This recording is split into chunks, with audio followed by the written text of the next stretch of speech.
This is my Theory to Practice presentation. My name is Kayla Kraft. I hope you get to know more about my beliefs in terms of education and how I hope to implement them into my curriculum. Please enjoy. I am going to start out talking about my beliefs when it comes to the various theories of learning. For me, this is confusing because I seem to take little parts from each of the theories rather than just believing one or the other.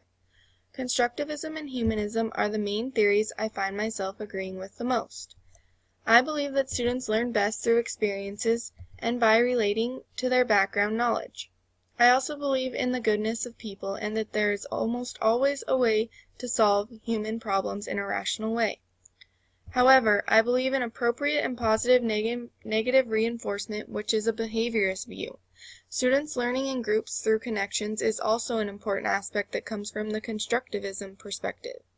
So as you can see, I take parts from each of these theories to create my own Kayla theory.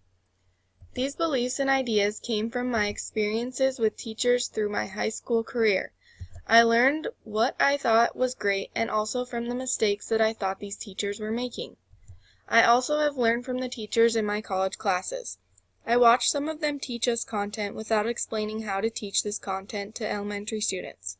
I also got to experience teachers that taught us college students as an example for us on how to teach our future students. I learned through my experiences in these classrooms, as well as through the observations I had the opportunity to do throughout the education program. I feel very fortunate to have participated in 2 practicum experiences, as well as my early childhood observations and assessment work, because it greatly impacted my beliefs and ideas on what kind of teacher I want to be. Moving on to language arts part of this presentation. Listening, reading, writing, and speaking are the 4 main principles that lead students to full comprehension and increased fluency. When a teacher makes use of activities that have been specifically designed to incorporate these 4 language skills, they provide their students with situations that allow for well-rounded development and progress in all areas of language learning. In our language arts methods, we covered vocabulary that was important to language arts while learning creative ways to incorporate the vocabulary into elementary classrooms. We also learned many reading comprehension strategies by reading the book Strategies That Work. These strategies are ones that I will look back to when creating reading lessons. My favorite topic we covered was reading and writing workshops. I was able to see them in practice and even use them myself when writing. I will be incorporating these into my reading and writing lessons as well.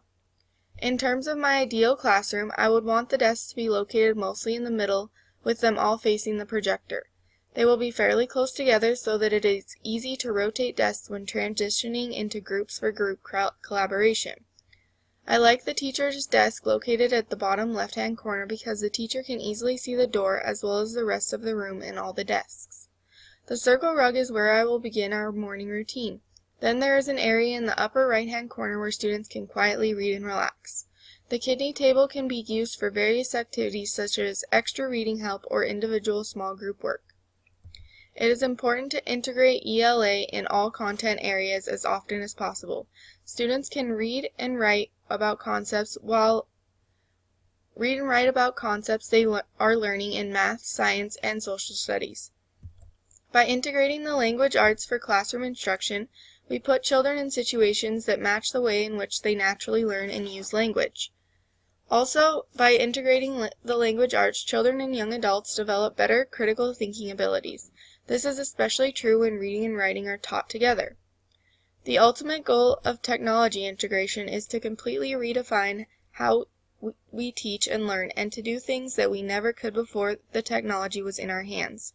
These frameworks lay out the knowledge that educators need in order to successfully integrate technology into their teaching. When technology integration is at its best, or a child or a teacher doesn't stop to think that he or she is using a technology tool. It is just second nature. And students are often more actively engaged in projects and technology tools as a seamless part of the learning process. Bringing it all the way back around, I am hoping to bring all these theories and beliefs into practice in my student teaching as well as in my future classroom. Hope you enjoyed my theory to practice presentation. Thanks for watching.